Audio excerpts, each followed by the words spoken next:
할렐루야. 어제 이어서 빌립보서 1장을 우리 계속해서 읽어가겠습니다.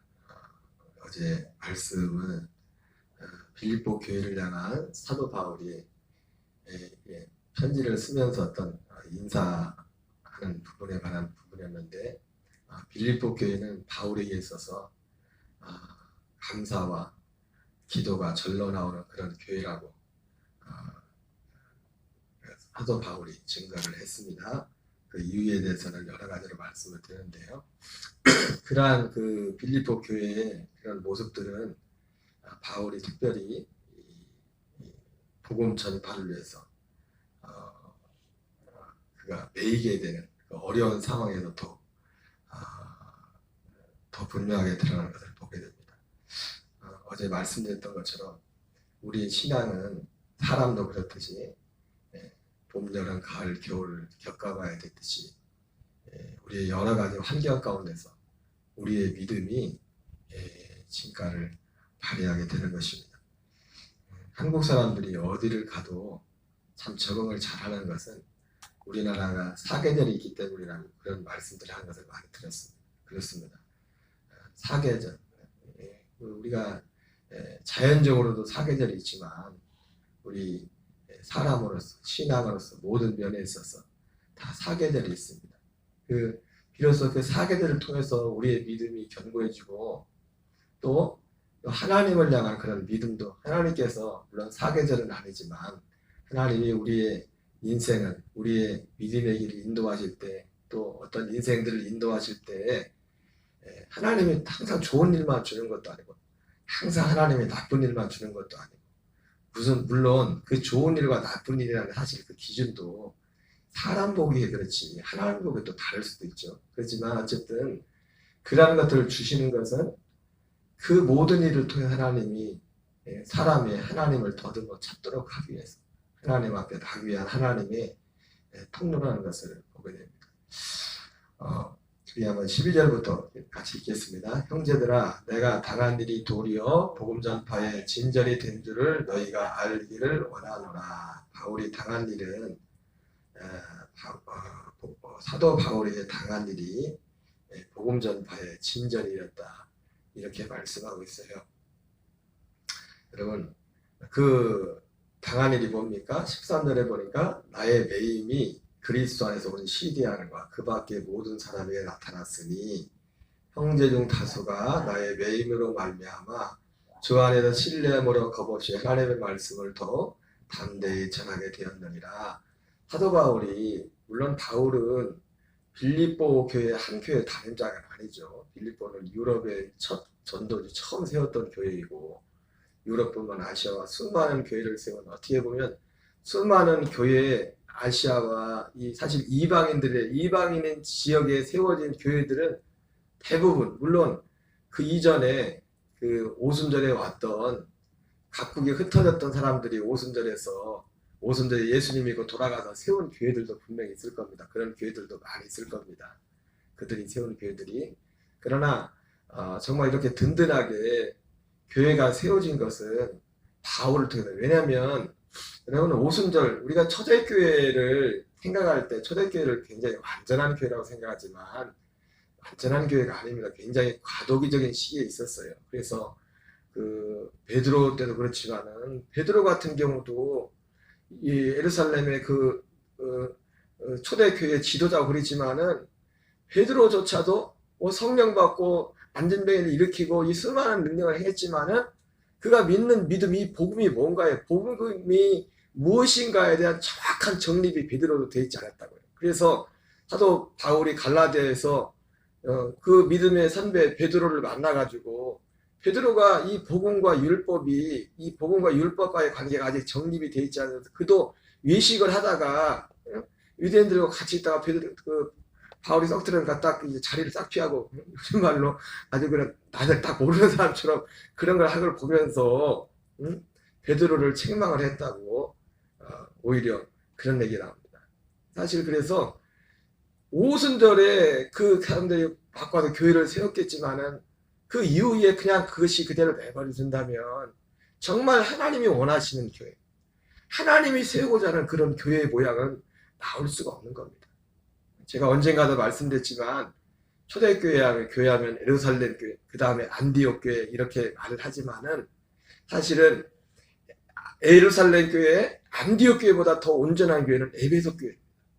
왜냐하면 에베소 교회는 예루살렘 교회도 문제가 많았고 안디옥 교회까지 안디옥 교회가 마지막에 바울과 바나바를 선교사로 파송을 할 때 갔다 와서도 마찬가지입니다. 그때 유대에서 내려온 사람들이 너희가 할례를 받지 않으면 구원을 받지 못한다는 그런, 그러니까 이게 아주 지금 예루살렘도 그 1차 선교행 이후에 예루살렘 총회를 통해서 그런 어떤 복잡했던 여러분 이 복음과 율법이 무엇인가가 정확히 이게 구분이 되지 않으면 우리의 신앙은 우리가 생명 안에서 걸어갈 수가 없어요. 주님이 원하신 그 그리스도의 복음 안에서 살아갈 수가 없다.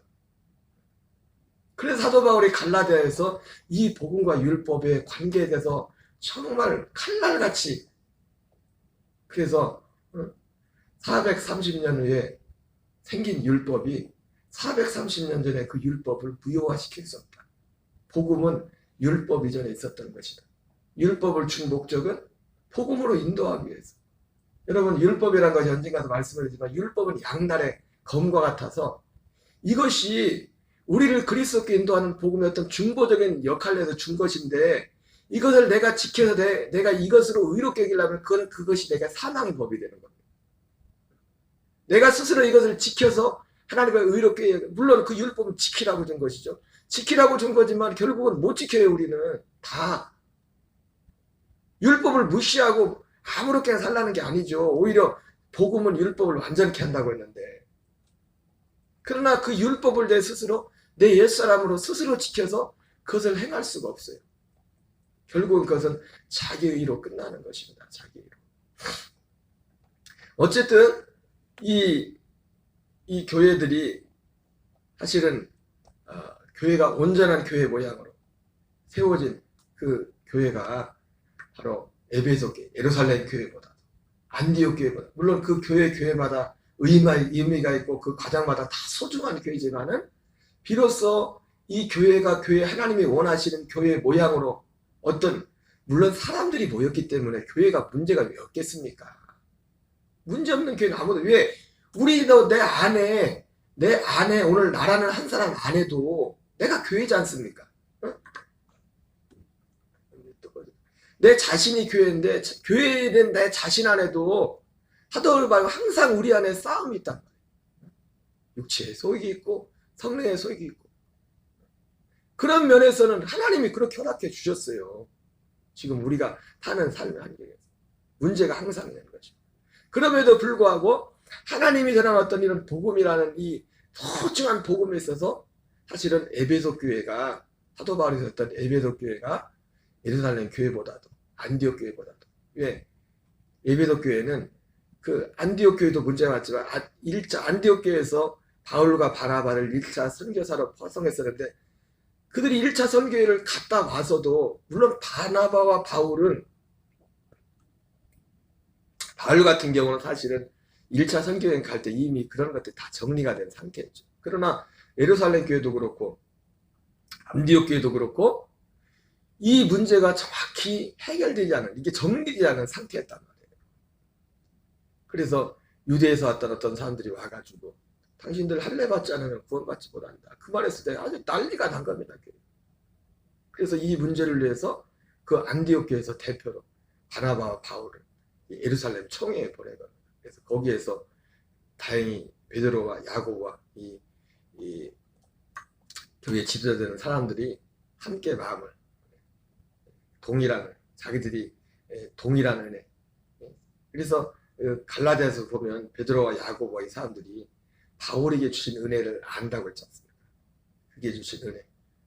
바울은 이방인에게로, 자기는 유대인에게로 갔지만 그 은혜뿐만 아니라 바로 그에게 준 그 복음, 그 은혜를 알았기 때문에 함께 친교의 약속을 나눴다는 것처럼 여기에 대해서 마음을 가져. 비로소 그 예루살렘 총회를 기점으로 해서 이 복음이 올바로 세워졌고, 그리고 나서 최초로 교회답게 세워진 온전한 이 복음에 세워진 진짜 교회가 어떤 교회냐면 에베소 교회 있잖아요. 아시죠? 에베소 교회. 이 2차 선교회 2차는 빌립보도 그런 면에서 보면 유럽에는 빌립보 교회 2차 때 세워졌으니까. 그 다음에 에베소 교회. 그래서 요한 계시록에서도 특히 소아시아의 교회 편집을 볼 때 지형적인 순서대로도 이 교회 순서가 나오기도 하지만 제일 첫 번째 에베소 교회가 나오는 거예요. 에베소 교회에 대해서 처음 사랑에 대해서 말하면서 그 처음 사랑이 뭐라고 했습니까? 처음 믿음이에요. 처음 받았던 그 믿음. 그게 처음 사랑. 우리가 어떤 감정적인 그게 처음 사랑이 아니라 에베소 교회가 갖다 그 처음 사랑의 그 뿌리는 뭐냐면 그 첫 복음, 그 온전한 복음, 그 복음을 믿는 그 믿음이 그 처음 사랑의 뿌리였어요. 처음 사랑의 뿌리. 어쨌든 복음 전파에 오히려 진전이 된 줄을 너희가 아네. 이러므로 나의 맴이 그리스도 안에서 시위대하는과 그 밖에 모든 사람에게 나타났으니 형제 중 다수가 나의 매임으로 말미암아 주 안에서 신뢰함으로 거듭 하나님의 말씀을 더 담대히 전하게 되었느니라. 이제 이 말씀, 이 장면을 보면서 바로 사도 바울이 당한 이 매임, 감옥에 매인 일이 오히려 여러분 제가 언젠가 자주 그런 예화를 들었는데 생명이 있고 없고 차이가 뭐냐? 우리 안에 그리스도의 생명으로 있고 없고 생명으로 사느냐 생명으로 살지 않느냐 차이가 뭐냐면요. 나무가 있어요. 나무가 있는데 나무가 뿌리가 죽어서 뿌리에서 잘라진 나무하고 이미 사실은 뿌리에서 가지 딱 잘라져 뿌리에서 떨어진 순간에 죽은 거잖아요. 겉으로 볼 때는 멀쩡하게 살아있는 것 좀 보일지라도 그 생명이 없는 거란 말이에요. 생명이 있는 나무와 생명이 없는 나무의 차이가 뭐냐면 똑같이 비를 주면은요 생명이 있는 나무는 그 비를 받아서 더 자랍니다. 근데 어떻게 됩니까? 생명이 없는 나무는 썩어버려요. 생명이 있는 나무는 똑같이 햇빛을 받아도 그 빛을 받아서 광합성을 하고 해가지고 열매를 맺는다. 그러나 생명이 없는 나무 그것 때문에 말라 비틀어 죽어버려요. 우리가 그리스도의 생명으로 살지 않는 우리가 복음 안에 있을지라도 우리가 인생으로 당하는 세상을 만나는 여러 가지 문제는 여전히 있을 수 있어요. 네? 목사가 됐던 장로님이 됐던 원사님이 됐던 누가 됐던지 간에 세상은 여전히 그대로 다 돌아가고 있다. 물론 하나님이 우리가 이 복음을 살 때 그런 일들도 많은 것을 정리를 해주죠. 그럼에도 불구하고 우리가 이 땅에 여러 가지 문제가 있는 것 아니 바울만 봐도 그래. 바울만 봐도 그렇고 가만히 보면은 굉장한 목사님 같은 분들 속에 다 들어가면 문제가 다 있어요. 다 고민이 있고 다 걱정이 있고 네. 아니 걱정이 없는 건 공동묘지밖에 없다니까. 공동묘지밖에. 문제는 다 있다. 그런데 이 말씀처럼 생명이 있는 나무는 비는 비대로 햇빛은 햇빛대로 그게 그 나무를 자라게 하는 자양분이 되고 생명이 되지. 차이는 그것뿐입니다. 생명이 있느냐 없느냐. 생명 안에 사느냐 살지 않느냐. 어떤 환경이 나냐. 빌립보의 교회도 보니까 빌립보 교회가 생명 있는 교회라는 증거가 뭡니까? 자기들에게 담임 목사와 같은 바울이 그런 어려움을 당했는데 오히려 그것이 복음 전파의 진전이 되었다는 겁니다. 목사님이 못하니까 우리가 더 분발해야겠다. 물론 아까 말씀드렸지만 사도 바울 목사님은 지금 우리가 생각하는 그런 담임자의 개념은 아니죠. 이미 여러 교회를 같이 그런 특수한 경우는 어쨌든 그들에게는 아버지와 같은 믿음의 아버지와 같은 그런 존재가 사도 바울이었어요. 그런 바울이 감옥에 했던 소리를 들었을 때 그들이 오히려 그것 때문에 낙심하고 다 끝나 흩어지는 게 아니라 오히려 그 일을 인하여 그들이 더 하나가 되고 우리가 목사님이 하지 못하는 그 부분까지 우리가 해야 되겠다. 그게 뭡니까? 이 빌립보 교회가 생명이 있다는 이 한 복음 한 믿음 안에 있다는 그런 분명한 증거를 나타내고 있는 겁니다. 바울이 그 얘기를 하는 거죠. 계속 있습니다. 어떤 이들은 투기와 분쟁으로, 어떤 이들은 착한 뜻으로 그리스도를 전파하니 이들은 내가 복음을 변증하기 위하여 세우심을 받은 줄 알고 사랑으로 하나 그들은 나의 매일매일 괴로움을 더하게 할 줄로 생각하여 순수하지 못하게 다툼으로 그리스도를 전파하느니라. 바울이 소식을 듣자니 이렇게 하는데 어떤 사람들은 진짜 사도 바울이 어제 말씀드렸죠. 이 빌립보 교회는 바울이 어떤 목사님인지 알았다. 내가 복음을 변증하기 위하여 세우심을 입었다. 그리고 복음을 이 시대는 정말 복음을 변증해야 될 시대. 교회 안에서. 예수님이 제가 오늘 저녁에도 전할 제목이 십자가와 복음인데 십자가가 복음이 아니라고요. 십자가는 복음의 중보지. 십자가와 복음이라면 복음에 대해서 별 할 얘기가 없어. 그러니까 목사님 저도 과거에 그랬지만은 그래서 복음을 주로 십자가가 언제 뭐 고난주간이나 뭐 특별할 때 가끔 설교하지. 그 다음에 다 십자가 다음에 세상 사는 일 얘기하잖아요. 어떻게 세상을 이겼고 어떻게 어려운 당했을 때 문제를 만났을 때 어떻게 다윗은 어떻게 이겼고 아무개는 어떻게 이겼고 아무개는 어떻게 했으니 당신들도 이렇게 믿음으로 이기시라.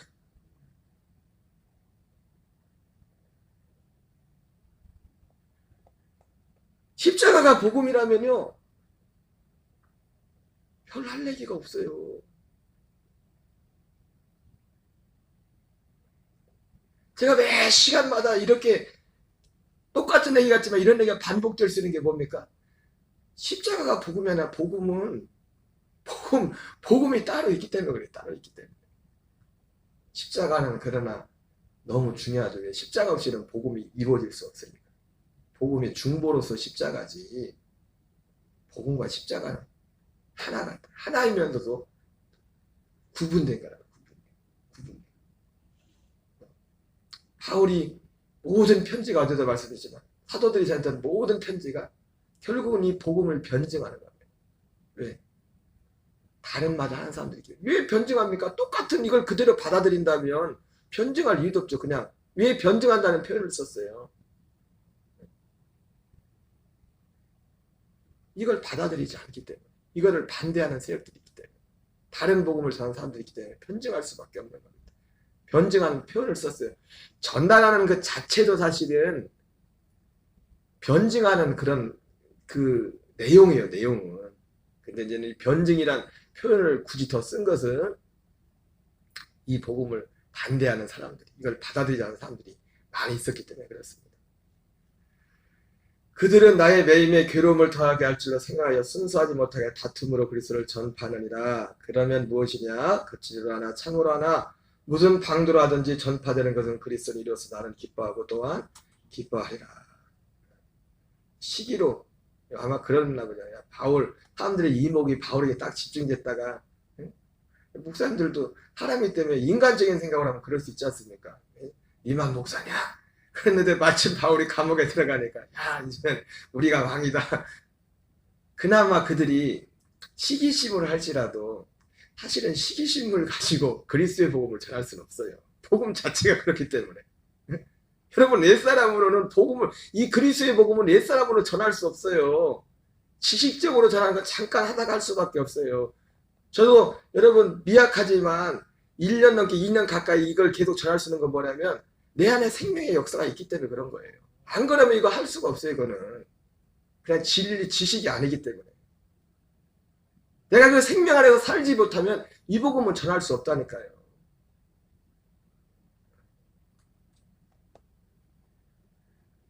어쨌든 그리스도가 전파됨으로 기뻐한다고 했어요.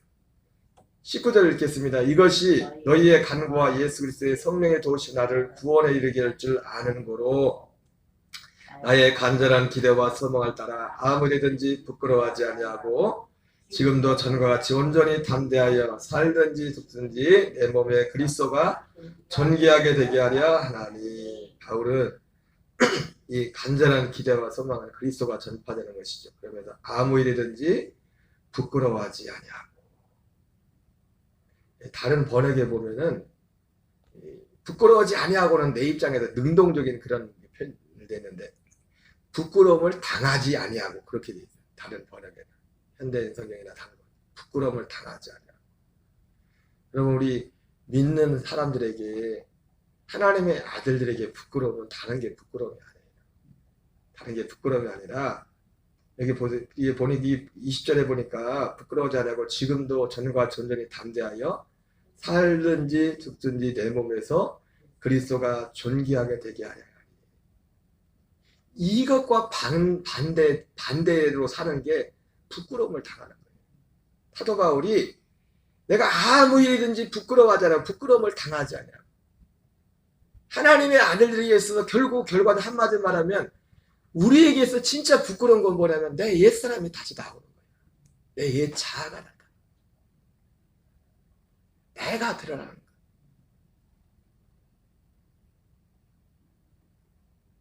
이것이 부끄러움, 이것이. 이 부끄러움을 당하다. 그 부끄러움을 당한다는 거, 부끄러워하지 않아요. 부끄러움을 당하는 것과 반대가 지금 뒤에 나오려요. 지금도 전과 같이 온전히 담대하여 살든지 죽든지 내 몸에서 그리스도가 존귀하게 되게 하라. 요거 반대가 요거하고 반대로 사는 게 부끄러운 일이에요. 부끄러운 일. 하나님. 사도 바울이 한 말이 그거야. 아무 일이든지 부끄러워하자. 내가 부끄러움을 당하지 않아. 결국 부끄러움에 하나님 앞에 부끄러움과 수치가 뭐예요? 내 옛사람이 다시 나오는 겁니다. 내 옛 자아와 내 옛 인식. 사도 바울은 갈라디아도 분명히 말했어요. 할례나 무할례가 아무것도 아니거든요. 네. 오직 새로 지으심을 받은 자뿐입니다. 내 정과 욕심을 그리스도의 십자가에 못 박았다. 여러분 아무리 선하게 보이는 것도 내 옛사람이 될 수 있어요. 아무리 그럴듯한 것도. 아무리 그럴듯한 것도. 부끄러움의 핵심은 뭐냐면 자아야, 자아. 여러분 그래서 우리가 죄를 안다고 할 때 물론 이 자아가 순기능적인 건 있죠. 죄가 뭔지를 인식합니다. 자아가 있어요. 그러죠? 그래 안 그래요? 어린아이가 이 자아가 생기기 전에 어릴 때는 빨개 먹고 막 돌아다녀도 부끄러울 줄을 모르잖아. 그 부끄러움을 안다는 게 뭐예요? 자아가 생겼다는 거야. 자아의 인식이 생겼다는 거야. 자아의 인식이. 아주 꼬맹이들이 어떤 목사님이 설교하는데 이 꼬맹이가 빨개 먹고 막 돌아다니는데 애가 부끄러운 줄을 몰라. 근데 조금 이제 자아가 생기면 어떻게 해요? 야, 제가 교인들한테 설교하다 말고 오늘 교인들 돈을 좋아하니까 1,000만 원 줄 테니까 빨개 먹고 돌아다니시라고 할 사람이 아무도 없어요. 부끄러움을 안 하거든. 부끄러움. 왜 부끄러워요? 왜 부끄러움을 합니까? 자아가 생기기 때문에 부끄러워요. 우리의 부끄러움, 지금 뭐 논리적으로 지금 앞뒤가 이게 맞는 말은 지금 맞춰서 하는 건 아니에요. 지금 이 뒤얘기하고 맞는 말이에요. 지금 그리스도가 내 몸에서 존귀하게 되는 하려 함이라 사도 바울이 이 말을 했을 때 언제든지 내가 아무리든지 부끄러움을 당하지 않아. 부끄럽지 않고. 이 말을 했을 때 사도 바울이 말한 그 부끄러움의 그 핵심이 뭐냐면 내 옛사람, 그 자아가 드러나는 거예요. 자아가. 그게 바울에게 있어서는 가장 큰 수치고 가장 큰 하나님 앞에 부끄러움이에요. 그래서 사도 바울의 간절한 기대와 소망은 그게 한 가지였단 말이에요. 오직 내 안에서 그리스도가 존귀하게 되게 하는 거예요. 여러분 그리스도가 내 안에서 존귀하게 되는 길은 한 길밖에 없습니다. 아까 십자가가 복음의 중보라고 했죠. 십자가가 뭡니까? 이 부끄러움을 처리하는 것입니다. 내 옛자를. 그냥 대충 해서 안 돼요. 대충 해서 그냥. 대충 해서. 항상 모든 일에 있어서 100%, 99%도 안 돼. 100% 내 옛사람 십자가에 못 박을 때 비로소 그리스도의 생명이 내 안에서 나타나는 겁니다. 순간순간 범사에 이는 내게 사는 것이 그리스도니 죽는 것도 이익합니다. 계속 있습니다. 그러나 만일 육신으로 사는 이것이 내일의 열매일진데 무엇을 택하야 하는지 나는 알지 못하노라. 내가 그들 사이에 끼었으니 차라리 세상을 떠나서 그리스도와 함께 있는 것이 훨씬 더 좋은 일이라 그렇게 하고 싶구나. 특별히 오늘 이 빌립보서 1장을 보면 바울이 빌립보 교회를 향해서 쓰는 편지이기도 하지만 사실은 자기 자신을 위해서도 말하는 것이고 교회를 위해서도 지금 함께 말하는 것이. 바울이 그런데 갑자기 그런 이 말을 하면서 그리스도가 존귀케 되기를 원한다 하면서 사실은 내가 내 육신 옛사람과 그리스도 안에 끼어 있어서 내가 차라리 세상을 떠나서 그리스도와 함께 있는 것이 훨씬 더 좋은 일이라 그렇게 하고 싶더라. 바울이 이 세상을 빨리 갔으면 좋은 그런 마음이 있었던 것 같습니다. 그 이유가 그 말의 뜻이 뭔지 알아요. 말의 뜻이 뭔지. 이 사도 바울이 그런 마음이 있었던 것은 앞에 그 얘기도 하고도 관련이 있어요. 자기가 그 생명 안에 들어와 보니까 자기가 육신을 아직 자기 자신도 그렇고 육신을 가지고 있기 때문에 이 부끄러움과 그러니까 우리가 생명 안에 들어왔다면 적어도 이것이 딱 인식이 되는 겁니다. 이것이 구분이 딱 돼야 돼. 이것이 구분이 돼야만 내가 있어야 될 자리가 어딘지를 안다고요. 내가 있어야 될 자리. 잠시 내 마음과 생각이 내 자아에 영향을 받을지라도 내가 이것이 생명 안에 들어와서 이것이 구분이 될 때 내가 있어야 될 그 자리로 가게 된다. 그러나 바울이 어쨌든 바울은 그런 싸움에 사도 바울도 있었고 또 사도 바울이 세상을 떠나서 그리스도와 함께 있는 것이 훨씬 더 좋은 일이라 그렇게 하고 싶다 이런 말을 했어요. 그것은 의외로 이 땅에 예수님을 믿는다고 하는 사람들조차도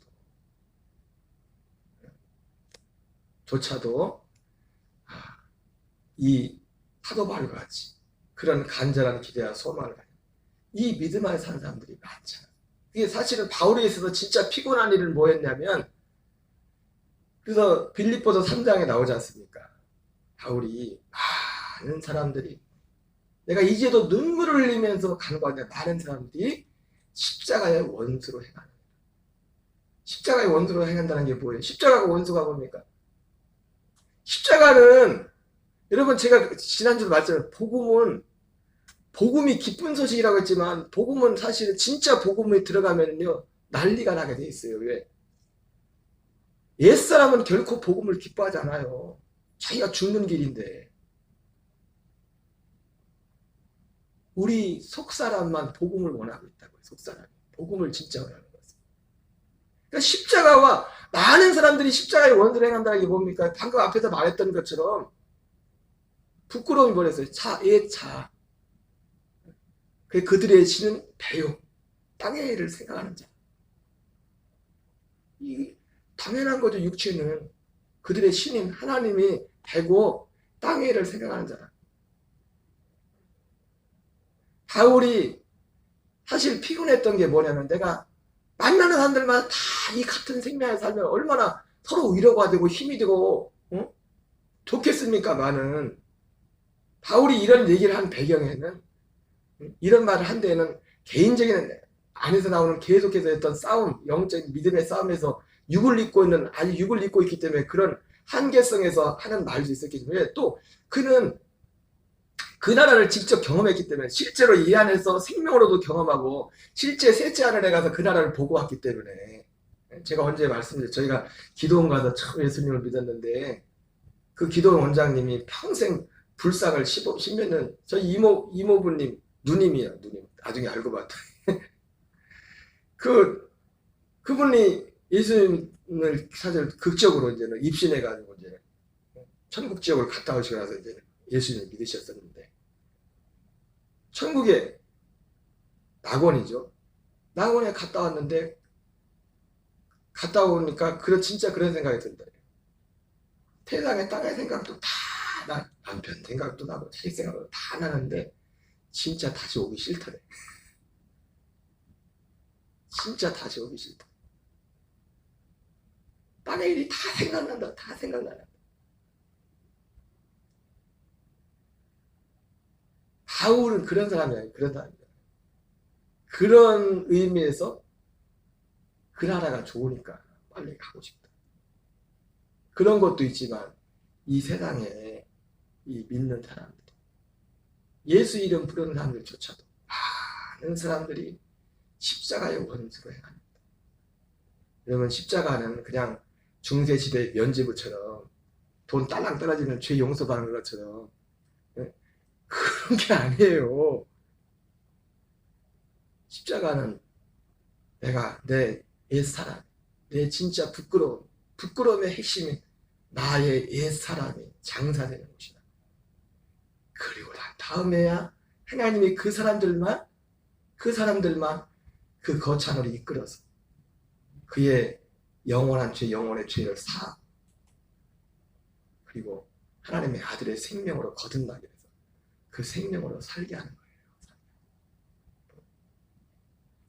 오늘 여기까지로 하겠습니다. 어쨌든 오늘 우리에게 바울의 삶과 같이 우리의 간절한 기도와 소망, 가을과 같을 때 우리는 언제든지 생명 안에서 행할 때 비는 비대로 햇빛은 햇빛대로 우리에게 생명과 능력이 되듯이 복음을 증거하는 통로가 되듯이 우리에게 빌립보 교회 교인들과 같은 그런 은혜가 있기를 주의 이름으로 축원합니다. 주기도문으로 마치겠습니다. 하늘에 계신 우리 아버지여, 이름이 거룩히 여김을 받으시오며 나라의 마옵시며 뜻이 하늘에서 이루어진 것 같이 땅에서 이루어집니다. 오늘날 우리에게 일용할 양식을 주옵시고 우리가 우리에게 죄 지은 자를 사하여 주노라.